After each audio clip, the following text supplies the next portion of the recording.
Alors là, il faut signaler que naturellement, c'est-à-dire dans la nature, ce champignon entomopathogène, quand il s'attache au corps de l'insecte, il perce la cuticule et l'épiderme de son hôte. Regardez sur cette figure une représentation. Ici, les cellules du champignon et il commence à se développer, à percer et à se développer à l'intérieur du corps de l'insecte hôte. Alors, il perce la cuticule et l'épiderme de son hôte, il pénètre à l'intérieur de l'hôte, il se développe et ici, il commence à produire des toxines à l'intérieur de son hôte. Cependant, ces toxines naturellement produites ne sont pas toujours létales et parfois elles peuvent juste réduire les activités métaboliques de l'insecte. C'est pourquoi l'équipe du professeur Lovett a modifié génétiquement des souches de Metarhizium pingchaense pour synthétiser cette toxine hybride qui s'est montrée létale dans une durée très courte d'après l'infection et à des taux de sporulation faibles du champignon, c'est-à-dire le champignon n'a pas besoin de se reproduire d'une quantité très importante dans l'environnement de l'insecte pour pouvoir attaquer l'insecte. Ainsi, quand l'insecte est attaqué par le champignon transgénique, il produit, donc ce champignon transgénique produit cette toxine spécifique suite à la transgénèse et cette toxine, elle agit d'une efficacité plus importante si on la compare aux toxines synthétisées naturellement par ce champignon. L'expérimentation a eu lieu dans des mousticosphères.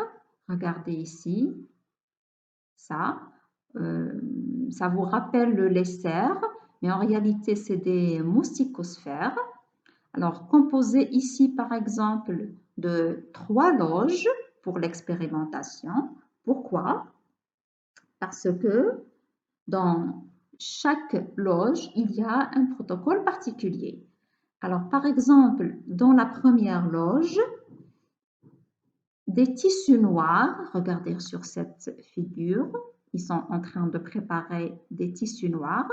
Des morceaux de tissu noir sont imprégnés de ce champignon transgénique et ces tissus noirs sont placés dans la première serre, dans la première mousticosphère. Donc, cette première serre contient les champignons transgéniques. Dans la deuxième serre, les tissus sont imprégnés de champignons naturels, de champignons qui n'est pas modifié génétiquement. Et dans le troisième compartiment, il n'y a pas eu d'introduction de champignons. C'est-à-dire, on va introduire les moustiques, mais il n'y a pas le champignon parasite. Cette serre constitue la serre témoin ou le contrôle de l'expérimentation. Alors, dans les différentes serres, ils ont introduit 1000 moustiques et dans les différentes serres sont réunies des conditions favorables à la survie des moustiques et du champignon.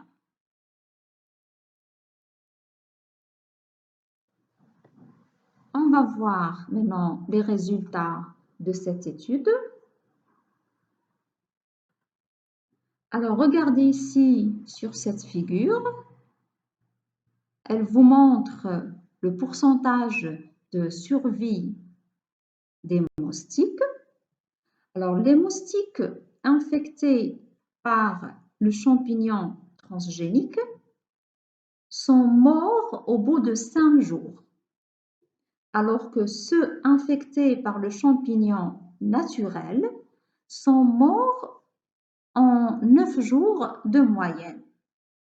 Alors, regardez ici sur cette figure, vous avez les 3 courbes. La courbe verte représente le pourcentage de survie des moustiques infectés par le champignon, qui ont été attaqués par le champignon transgénique.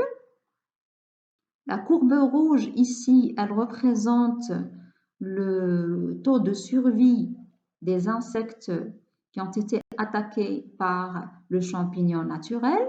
Alors ce champignon naturel, lui aussi, il cause la mort des moustiques, mais pas de la même efficacité. Regardez si on compare, pas de la même efficacité que le champignon OGM. Et la courbe en bleu ici, elle représente donc le taux de survie dans la sphère ou dans la serre témoin. En suivant l'évolution de la reproduction des moustiques, l'étude a enregistré aussi une faible reproduction et une réduction drastique dans la sphère du champignon transgénique par rapport à la sphère du champignon naturel et une diminution significative de la fertilité.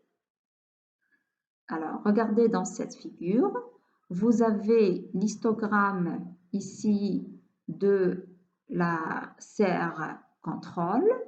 Vous avez ici l'histogramme de la serre où les moustiques ont été en contact avec le champignon naturel. Et ici, vous avez les résultats de la serre des insectes infectés par le champignon transgénique.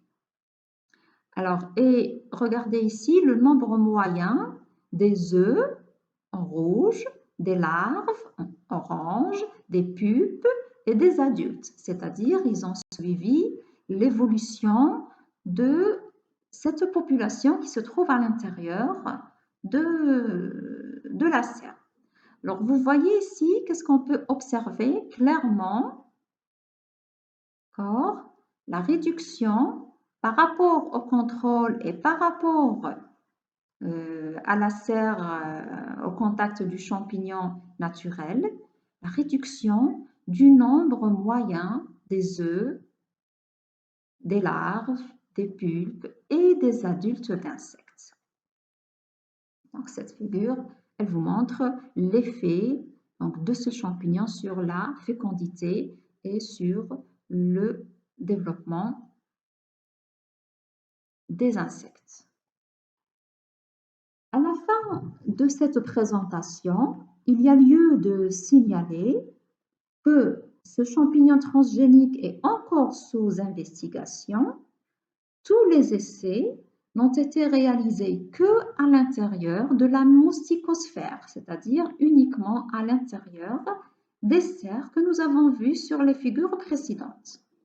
Et que d'autres études doivent être menées pour arriver à décider de la dissémination des insectes dans la nature.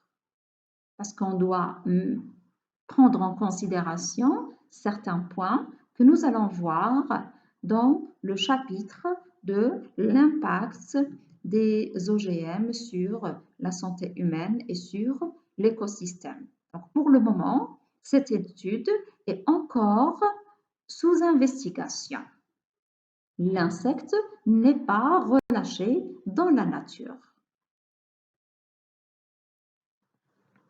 Je dois noter par contre que cette étude, malgré qu'elle est en cours d'investigation, qu'elle a reçu le prix Newcomb Cleveland de l'année 2019, Ce prix est décerné par l'Association américaine pour l'avancement de la science. Cette étude est qualifiée d'exceptionnelle et d'innovante. Elle a reçu donc ce prix pour le développement d'un outil prometteur dans la lutte mondiale contre le paludisme et d'autres maladies transmises par les moustiques telles que la dengue et le Zika.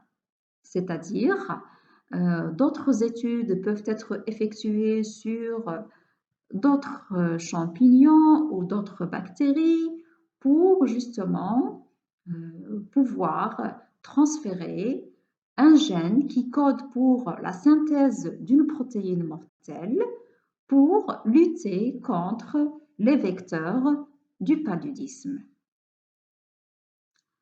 Voilà donc notre exemple d'aujourd'hui sur les champignons génétiquement modifiés, après avoir vu les bactéries génétiquement modifiées.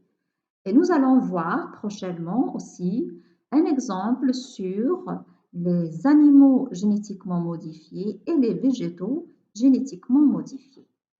Voilà, donc je vous remercie cette présentation et je vous dis Sahaf Torkom et à très bientôt, Inch'Allah.